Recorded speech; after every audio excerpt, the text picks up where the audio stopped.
반갑습니다. 저는 여러분들과 일주일에 한 번 통합각 2시간에 만나게 될 진대현입니다. 저랑 OT 시간에 벌써 만난 친구들도 있을 텐데, 이름도 한번 적어줄게요. 어, 만난 친구도 있을 텐데, 뭐 아닌 반 친구들이라도 뭐 쌤 왔다 갔다 하면서 봤을 수도 있고, 뭐 앞으로 다음 주에 또 등교하면은 볼 수 있으니까 뭐 너무 걱정하지 마시고요. 오늘은 그래서 시스템과 상호작용 처음 부분부터가 아니라 우리 통합과학 선생님 세 분이서 다르게 나가는 건 알고 계실 거예요. 전 여러분들과 2단원 시스템과 상호작용, 거기 첫 번째 중단원인 역학적 시스템 단원부터 같이 학습해 나가도록 하겠습니다. 네, 온라인 수업 들을 때 요 영상 파일 말고 제가 학습지도 올려뒀을 거고요. 학습지는 꼭 프린트 해야 되는 건 아닙니다. 같이 참고하면서 보시면 되겠고, 나중에 등교 계약하면은 선생님이 프린트해서 구멍 뚫어서 드릴 테니까 거기 차곡차곡 정리하시면 되겠습니다. 마지막으로 이제 수업을 다 듣고 나서 퀴즈도 있는데요. 퀴즈까지 가서 여러분들이 학번 이름을 정확히 써서 남겨주셔야 출석 인증이 완벽하게 이루어집니다. 만약에 학번 이름에 오타가 있거나 하면은 뭐 다시 하면 되긴 하고요. 하지만 이제 오타가 나서 인정이 안 되면은 우리가 연락을 해야 되는 불편한 상황이 나오기 때문에 그럴 일 없도록 나중에 퀴즈까지 제대로 다 완료해 주시기 바라겠습니다. 그럼 바로 시작해 볼게요. 우리가 배울 역학적 시스템과 관련된 그림을 선생님이 하나 준비했어요. 혹시 뭔지 알아볼 수 있을 것 같나요? 네, 왼쪽에 있던 동그라미는 사실 사과였고요. 그 다음에 지구와 달이 움직이고 있습니다. 아마 사과와 지구, 지구와 달 사이에 적용하는 힘을 선생님이 한번 나타내 보려고 한 거예요. 나중에 수업 끝에 가면은 저 사이에 뭐 어떤 힘들이 작용하고 있는지, 사실 지금 이 화면 곳곳에 힌트가 숨어 있긴 합니다. 어떤 힘이 작용하는지 정확히 알아볼 수 있을 테니까 나중에 이 앞에 그림이 뭘 의미하는지 다시 한번 떠올려 보셨으면 좋겠네요. 계속해 볼게요. 그래서 1단원 내용은 중력과 역학적 시스템이란 제목이고요. 오늘 우리가 자세히 볼 거는 우리 주변에 작용하는 힘에는 무엇이 있을지 한번 알아보도록 하겠습니다. 그 전에 우리가 일단은 첫 시간이니까 좀 단원명들 자세히 한번 살펴보려고 해요. 지금 선생님과 하고 있는 거는 여기 역학적 시스템이라는 단원입니다. 우리가 시스템이란 말은 평소에 많이 들어봤을 것 같아요. 선생님도 생각해 보니까 뭐 시스템 에어컨 이런 말도 있던 것 같고 게임 같은 데서도 많이 본 것 같기도 하고 이 시스템 세 글자가 뭘 정확히 의미하는지는 또 설명하려고 하니까 조금 애매하기도 해요. 여러분들은 잘 모르는 게 있으면은 어떻게 알아보시나요? 저 같은 경우는 좀 검색을 많이 합니다. 그 네이버보단 구글에 좀 모르는 걸 찾아보면 많이 나오더라고요. 한번 구글에 검색을 해보겠습니다. 구글청에 시스템이라고 이미지 검색을 해보니까 이렇게 여러 가지 그림들이 나와요. 다 뜯어볼 수는 없으니까 좀 확대해서 보겠습니다. 좀 자세히 보니까 역시 뭐 여러 가지 시스템이 나와 있네요. 기간 시스템, 뭐 여기 보니까 기간 시스템, 임베디드 시스템, 시스템 통합, 뭐 회사 광고도 있는 것 같고요. 다 다른 시스템을 의미하는 것 같은데 좀 이 전체적인 시스템 그림들의 공통점을 보니까 전부 다 각각의 구성 요소들이 있는 것 같아요. 구성 요소들이 있고 그 구성 요소들이 각각 뭔가 선 같은 걸로 연결되어 있는 걸 볼 수 있습니다. 구성 요소가 연결되어 있다. 이런 느낌을 받을 수가 있는데요. 우리 교과서에서 정의된 시스템이 어떤 의미냐면요. 우리 교과서에서는 시스템이란 여러 가지 구성 요소들이 아까 방금 말했던 구성 요소가 나오네요. 여러 가지 구성 요소들이 모여서 상호작용하면서 이게 좀 키워드가 되겠습니다. 상호작용하면서 전체를 이루는 것을 시스템이라고 해요. 그러니까 시스템이라 하면 키워드가 두 개입니다. 첫 번째 키워드는 구성 요소예요. 뭐 어떤 것으로 이루어져 있냐라는 거고 걔들이 그냥 이루어져 있고 존재만 하는 게 아니라 서로 상호적으로 서로 작용한다, 서로 영향을 미치는 것이 이렇게 두 가지 조건을 만족해야 시스템이라고 할 수 있겠습니다. 우리는 1학기 과학 시간을 통틀어서 몇 가지 시스템을 배울 거예요.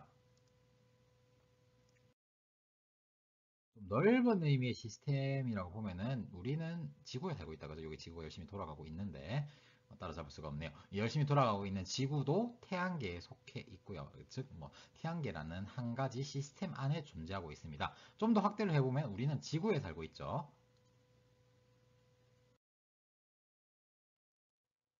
우리가 살고 있는 지구 또한 하나의 시스템이라고 볼 수 있을 것 같아요. 지구 바깥쪽을 둘러싸고 있는 지각, 뭐 안쪽에 멘틀 외핵, 내핵, 혹은 뭐 그 주변에 두고 서 있는 대기층 역시 지구를 구성하는 구성 요소가 되고 역시 안에서 서로 상호작용하고 있고 네, 대부분을 차지하는 바다도 역시 그 시스템 안에 포함될 수 있겠네요. 이렇게 지구도 역시 하나의 시스템을 알 수 있어요. 또 지구를 좀 더 자세히 들여다보면요.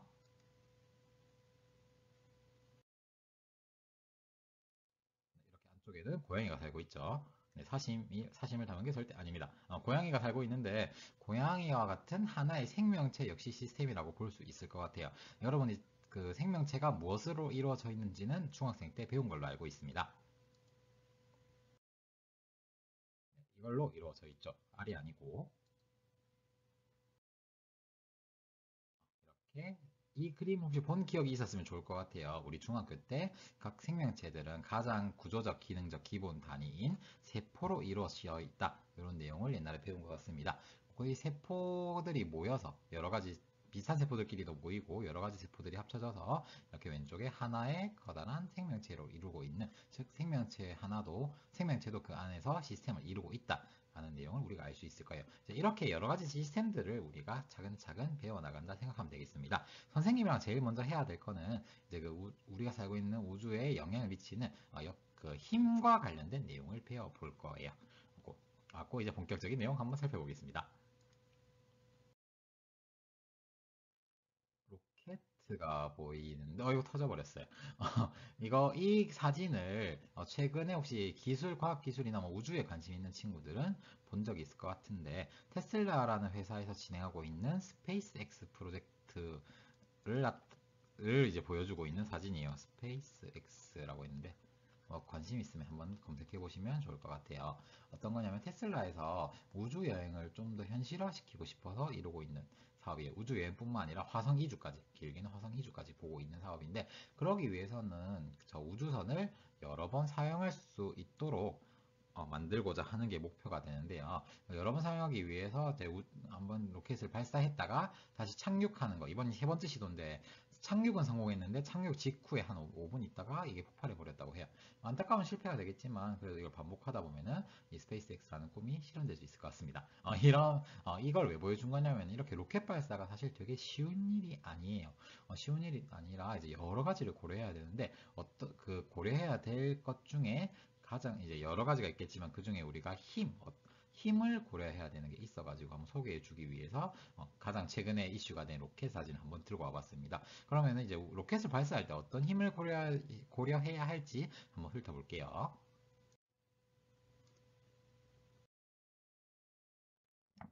네, 로켓을 쏘아 올려서 원하는 곳에 우주선을 보내려면 로켓에 작용하는 여러 가지 힘을 고려해야 한다고 했어요. 그리고 그 힘으로 로켓의 운동이 어떻게 변하는지도 예측해야 하고요. 로켓뿐만 아니라 뭐 우리 일상생활에도 이런 힘을 고려해야 하는 부분이 많을 텐데 지금은 이제 로켓을 쏘아 올려서 달에 착륙시키기 위해서 어떤 걸 고려해야 되는지 한번 생각을 해볼게요. 일단 로켓이 그냥 나가진 않습니다. 로켓이 움직이려면 안에 연료를 채워줘야 돼요. 로켓 안에 연료를 채워줘야 하는데 이제 거대한 로켓이 이제 빠른 속도를 빠른 속도를 얻어서 탈출하려면은 연료가 많이 필요한데 얼만큼의 연료가 필요한지 지구가 끌어당기고 있는 힘을 벗어나기 위해 얼마나 필요한지를 정확하게 계산해야 하고요. 혹은 또 이렇게 발사해서 우주로 나가기 위해서는 지구 어디에서 발사하는지도 되게 중요하대요. 지구가 자전을 좀 빨리 하는 저위도 지방에서는 이제 동쪽으로 발사하면은 지구 자전이랑 같은 방향으로 발사하면은 더 빨리 속도를 얻어서 지구를 벗어나기 쉽다고 합니다. 이렇게 벗어난 로켓은 이제 달 주변으로 가서 또 주변을 돌게 되는데 이때 도는 경로까지 미리 계산을 다 한다고 해요. 달이 끌어당기는 힘을 고려해서 말이죠. 이렇게 달 또 근처에 가게 되면은 달 근처에 가게 되면 달은 지구보다 중력이 약해요. 6분의 1 수준인데 많이 들어봤을 거예요. 아니면은 뭐 영상 같은 데서 우주인들이 이제 달에 도착했을 때 그냥 딱딱 걸어가는 게 아니라 통통 튀어다닐 수 있는 모습을 본 적이 있을 겁니다. 이렇게 달에서의 중력 크기는 더 작기 때문에 이 떨어지는 속력을 좀 잘 조절해 가지고 여기서 분사를 너무 세게 해버리면 오히려 날아가 버리겠죠. 이렇게 떨어지는 힘을 잘 조절해서 달 표면에 안전하게 착륙할 수 있게 되는 겁니다. 이렇게 그냥 뭐 지구를 벗어나서 달에 착륙한다. 엄청나게 많은 과정이 들어있는 거겠죠. 이렇게 거창하게 우주뿐만 아니라 우리 주변 일상생활에서도 이제 여러 가지 힘들이 많이 작용하고 있는데 어떤 힘들이 작용하고 있는지 한번 알아보도록 하겠습니다. 그래서 저와 가장 먼저 알아볼 시스템은 역학적 시스템이라고 해요. 저기 있는 역자가 이제 눈치 빠른 친구들은 힘역자라는 걸 알 수 있겠죠. 그 힘과 관련된 시스템입니다. 자연에 존재하는 여러 가지 힘이 물체들 사이에 상호작용하며 아까 우리 시스템의 구성 요소들이 서로 상호작용한다는 이야기 있었죠. 역학적 시스템 안에서도 힘들이 상호작용을 합니다. 그래서 전체적으로 일정한 질서를 유지하는 운동 체계를 역학적 시스템이라고 할 거예요. 그러니까 역학적 시스템의 구성 요소인 힘이 어떤 게 있는지 알아보겠습니다. 그 전에 힘이 뭔지를 좀 더 정의를 해볼게요. 힘이 뭐냐라고 우리가 물어보면은 어떻게 대답을 해야 될까요? 뭐 힘이 세다라는 얘기도 평소에 우리는 힘이 세다라는 얘기도 하고 뭐 힘이 들다 힘들어 죽겠다 하면서 이제 힘들다 뭐 이런 얘기를 하기도 하고 아니면은 좀 기운 없는 친구에게 뭐 힘내 뭐 이런 얘기를 하기도 하는데 우리 과학에서의 힘은 어떤 거냐면요. 뭐 과학에서 힘을 얘기하려고 보니까 주변에 힘을 쓰이는 현상 한번 찾아볼게요. 야구 선수가 날아오는 공을 이렇게 방망이로 치게 됩니다.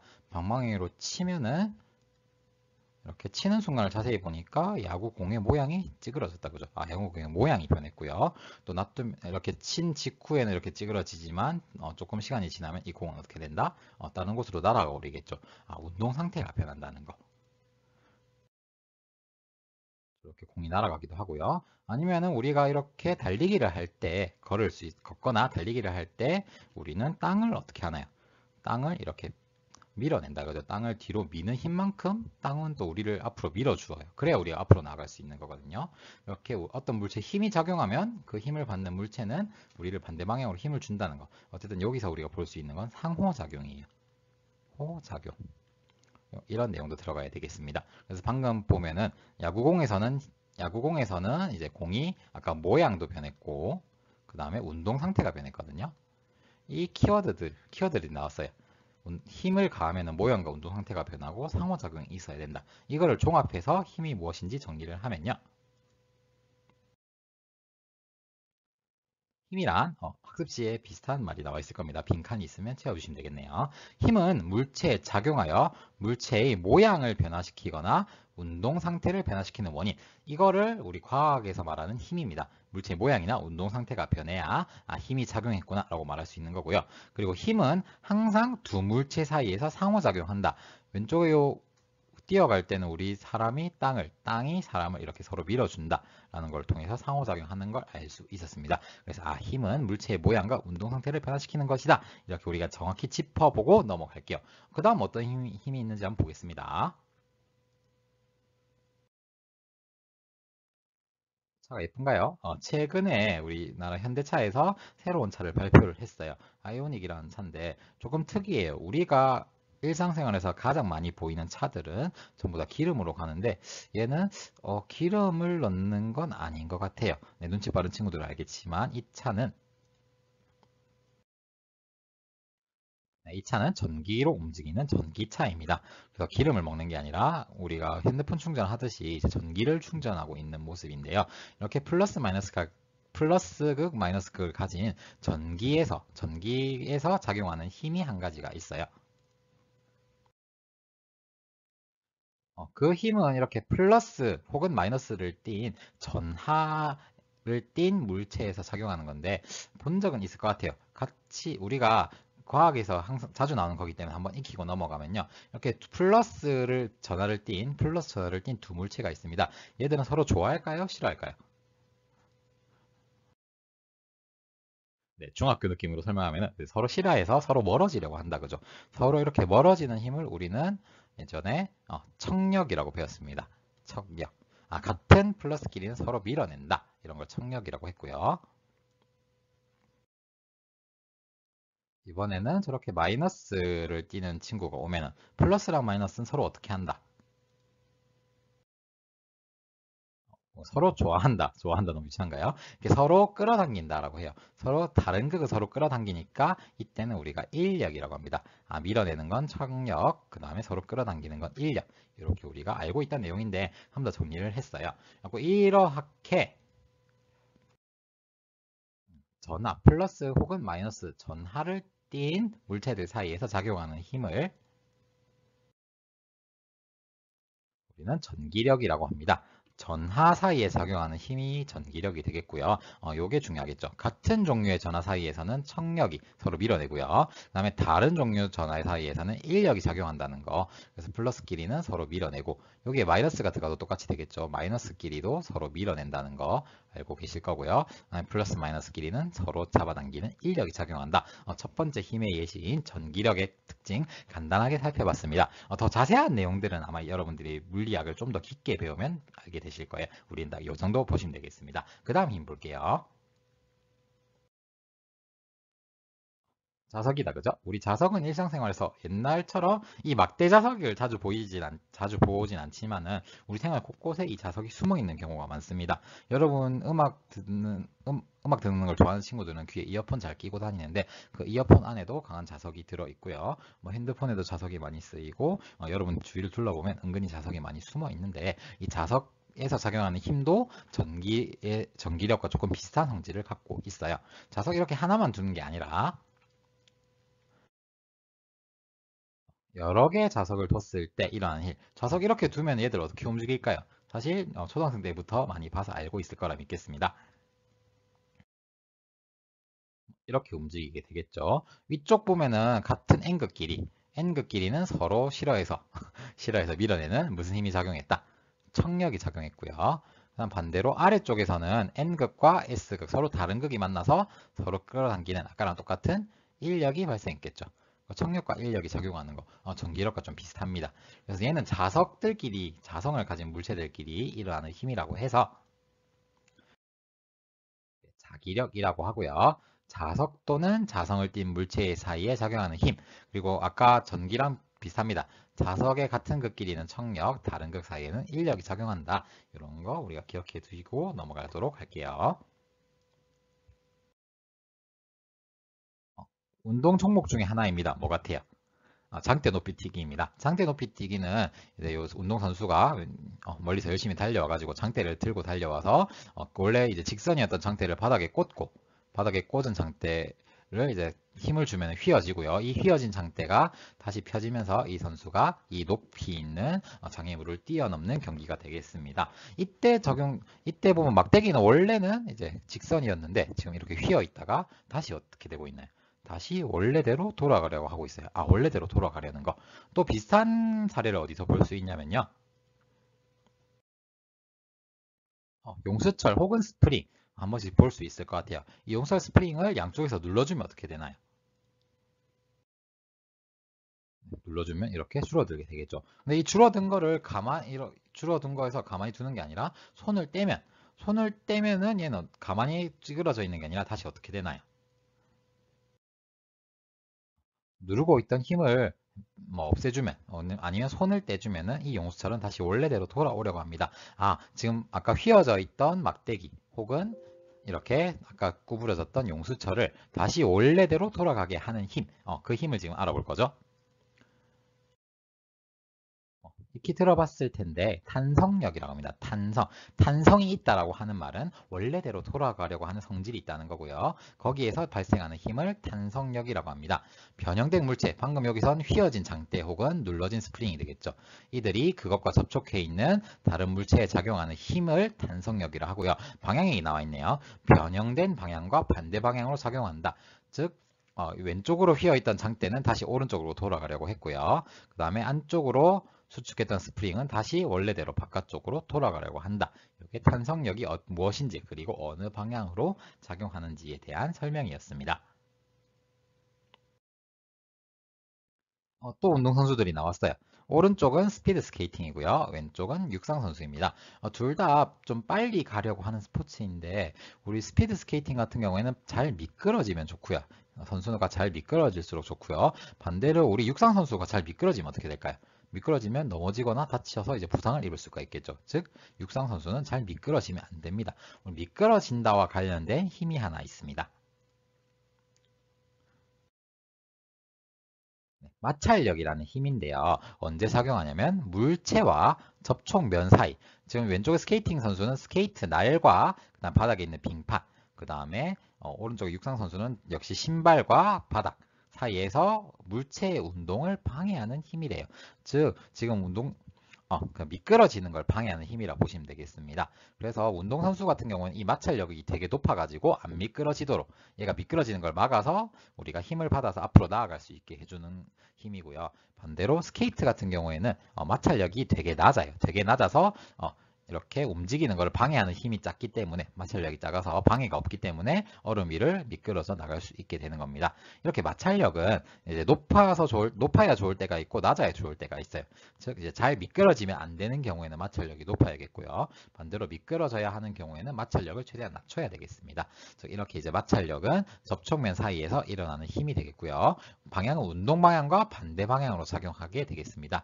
스피드 스케이팅 같은 경우 이렇게 지금 아래쪽으로 이동한다고 했을 때 마찰력은 반대쪽으로 작용하겠지만 여기서는 그 힘이 되게 작고요. 반대로 운동선수, 육상선수 같은 경우에는 지금 오른쪽으로 가고 있는데 이제 마찰력은 반대쪽으로 되게 크게 작용하고 있다. 이렇게 분석을 하실 수 있게 되겠습니다. 앞에서 몇 가지 힘을 봤고요. 그 다음에 이제 우리 단원에 나오는 힘을 한번 살펴봐야겠어요. 이 힘을 언급하면은 가장 많이 나오는 게 요 사과나무입니다. 사과나무에 있는 사과는 언젠가 어떻게 된다? 이렇게 떨어지게 되겠죠. 근데 하필 저 나무 밑에 한 분이 앉아 계셔가지고 우리를 지금 힘들게 하고 있죠. 네. 아이작 뉴턴입니다. 유명한 과학자였죠. 그렇게 나무 밑에서 떨어지는 사과를 맞고 중력을 떠올렸다라고 하는데 실은 이제 엄청나게 많은 연구를 통해서 데이터를 정리하고 있었고 사과를 맞고 이제 영감이 떠올라서 그 데이터들을 이제 한 번에 정리할 수 있게 되었다고 해요. 하루아침에 만들어진 결과는 아니라고 합니다. 그래도 이 사과한테 되게 고마워하긴 했다 하더라고요.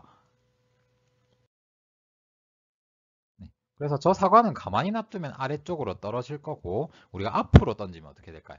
사과를 앞으로 던지면 무한정 앞으로 나가는 게 아니라 이렇게 앞으로 가다 어느 정도 앞으로 가다가 결국 떨어지게 된다라고 우리 뭐 굳이 사과뿐만 아니라 어떤 물체를 던지든 다 이렇게 된다는 거 알고 있을 텐데 이 사과에는 어떤 힘이 작용하고 있기 때문이다. 네, 사과에는 뉴턴이 발견했던 중력이 작용하고 있기 때문에 아래로 떨어진다라고 우리가 뭐 익히 일상생활에서 겪어서 알고 있습니다. 근데 이 중력을 자세히 분석해 보면은 중력의 정의는 뭐냐면은 질량이 있는 모든 물체 사이에 작용하는 힘이래요. 모든 물체 사이에는 중력이 작용한다라고 할 수 있는 건데, 그럼 뭔가 좀 이상한 것 같거든요. 지금 저와 수업을 듣고 있는 여러분 사이에서는 중력이 작용하고 있어야 됩니다. 모든 물체 중에 하나이기 때문에요. 아니면 여러분 지금 앉아 있고 옆에 있는 뭐 가족이나 사물, 물체니까 의자도 되겠죠. 의자든 뭐 책상이든 어쨌든 주변에 있는 사물들이 서로 잡아당기고 있다고 합니다. 느껴지나요? 저는 아무리 생각해도 제 옆에 뛰어가는 고양이가 저랑 끌어당기고 있는 것 같지는 않아요. 근데 그럼 우리가 알고 있던 중력은 사람과 사람 사이에서보다 어떤 사이즈로 가야 되나요? 이렇게 우리가 서 있는 지구가 우리를 잡아당기고 있다는 확실하게 알고 있다. 그죠? 그리고 또 좀 더 사이즈를 멀리 보면은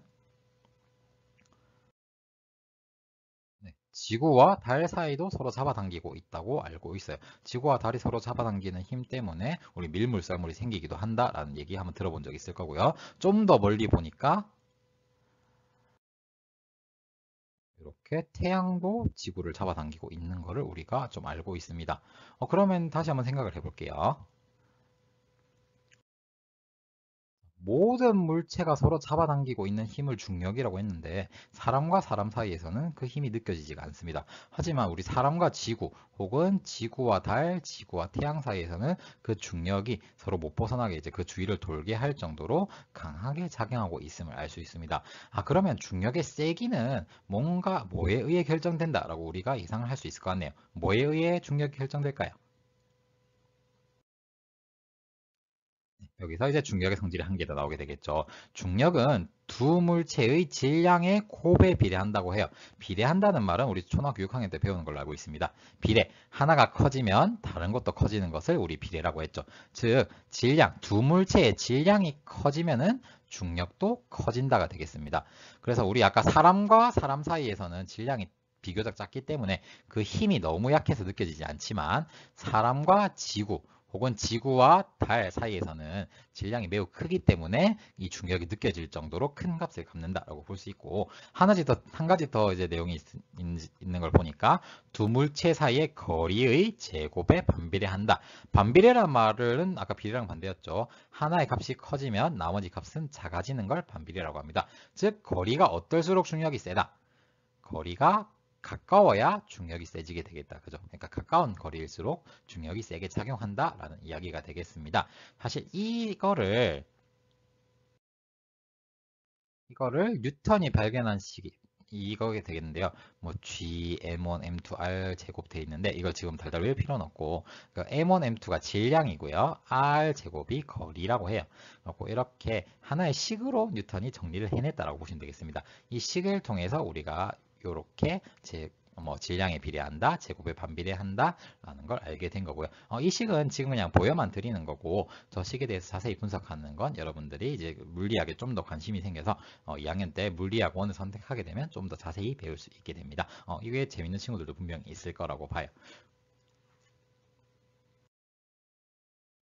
그러면 또 중력에 대한 성질을 몇 가지 더 살펴보면요. 지구 주변에 사과를 몇 개 뿌려뒀습니다. 이 사과들은 어떻게 될까요? 떨어지겠죠. 근데 떨어지는 방향이 우리가 어떻게 설명을 해야 될까요? 사과는 아래로 떨어진다? 라고 할 수 있을까요? 그러면은 위에 있는 사과도 아래로, 오른쪽에 있는 사과도 아래로, 여기도 아래로. 자, 아래라는 개념은 상당히 이제 상대적인 경우이기 때문에 우리 사실 이렇게 놔두면 사과가 어떻게 떨어질지는 알고 있을 거예요. 네, 지구 위에 있는 사과들은 이렇게 다 지구 쪽으로 가게 된다. 그죠? 그래서 우리가 이 사과가 떨어지는 방향을 어떻게 말을 하면 좀 깔끔하게 정리를 할 수 있을까요? 네, 그리고 중력의 특징을 몇 가지 이제 소개하기 위해서 한 말이었는데 하나씩 다시 한번 살펴보겠습니다. 중력은 밀어내는 힘은 없대요. 아까 전기력이나 자기력은 밀어내는 힘이 있었는데 우리 중력은 항상 서로 당기는 힘으로만 나타난다는 특징이 있고요. 서로 접촉해 있거나 멀리 떨어져 있어도 작용한다. 접촉해 있을 때도 작용하지만 우리 뭐 지구나 달처럼 멀리 떨어져 있는 경우에도 작용한다 있었고요. 자, 방금 했던 얘기를 정리한 거네요. 지구가 물체에 작용하는 중력은 항상 어디다? 지구 중심 방향이다. 만약에 뭐 어떤 문제나 사람들이 중력은 어디로 작용하나요? 하면 아래로요. 이러면은 우리 좀 답을 쌤이 맞다고 하긴 힘들 것 같아요. 중력이 작용하는 방향이 어디냐고 물으면 이제는 여러분들은 지구 중심 방향이다 라고 대답을 하시면 되겠습니다. 그리고 아까 봤듯이 거리가 멀어질수록 중력은 약해진다 했으니까 지구에서 작용하는 중력은 지표면으로부터 높이 올라갈수록 감소하게 된다라는 사실도 기억을 해두도록 하겠습니다. 그래서 여러분들은 오늘 선생님이랑 뭐 시스템도 배우고 역학적 시스템, 힘의 종류, 중력 좀 많은 걸 배웠고요. 뭐 또 중력으로 인해서 일어나는 일들 한번 살펴볼게요. 좀 자세히 보니까 화살이 나가면서 떨어진다. 원래 중력이 없으면 화살 어떻게 될까요? 일직선으로 계속 나가게 되겠죠. 하지만 지구가 끌어당기는 중력이 있기 때문에 화살은 언젠가 떨어지게 되겠고요. 마찬가지로 공을 가만히 놓으면 지면으로 떨어지게 되겠죠. 이건 뉴턴 아저씨가 있네요. 나무에 매달린 사과 역시 지면으로 떨어집니다. 스카이 다이빙, 비행기에서 우리가 나오게 되면은 역시 중력의 영향을 받아서 쭉 떨어지게 되겠죠. 또 물이 높은 곳에서 낮은 곳으로 떨어진다. 코끼리가 물을 뿌리는 경우도 되겠고 하늘에서 내리는 비가 이제 산에 떨어지면 이제 강을 이뤄서 역시 아래로 떨어지게 되겠네요. 뭐 어떤 거인지 보니까 번지 점프, 아까 스카이 다이빙이랑 비슷한데 이렇게 역시 점프대에서 뛰어내리게 되면은 아래로 떨어지게 된다는 거. 아래가 아니죠. 지구 중심 방향으로 떨어지게 된다는 거. 혹은 뭐 비, 눈, 우박 등이 내린다. 달이 지구 주위를 돈다. 이거 전부 다 중력에 의해서 일어나는 현상이다라고 알아두시면 되겠습니다. 수업이 많이 길었네요. 오늘 배운 내용들 한번 자세히 살펴보시고 아까 처음에 말했듯이 이거 끝난 다음에 퀴즈까지 완벽하게 수행해 주셔야 출석이 인정이 되겠습니다. 불이익 받는 일이 없도록 하겠고요. 오늘 배운 내용 이어서 다음 시간에는 어떤 내용 할 거냐면은 어떤 물체들이 있어요. 물체를 가만히 놔두면 어떤 운동을 하는지 혹은 앞으로 던지면은 물체가 어떤 운동을 하는지 사실 그냥 떨어진다 그 다음에 앞으로 좀 가서 떨어진다 라고 우리가 중학교 때까지 설명을 했다면 이제는 고등학교 1학년 정도 수준으로 이 운동들을 분석해보는 내용이 나올 겁니다. 이건 우리 다음 시간에 등교 계약해서 살펴보도록 할게요. 자, 수고 많았고요. 자, 퀴즈까지 꼭 수행해 주시기 바랍니다. 수고하셨습니다.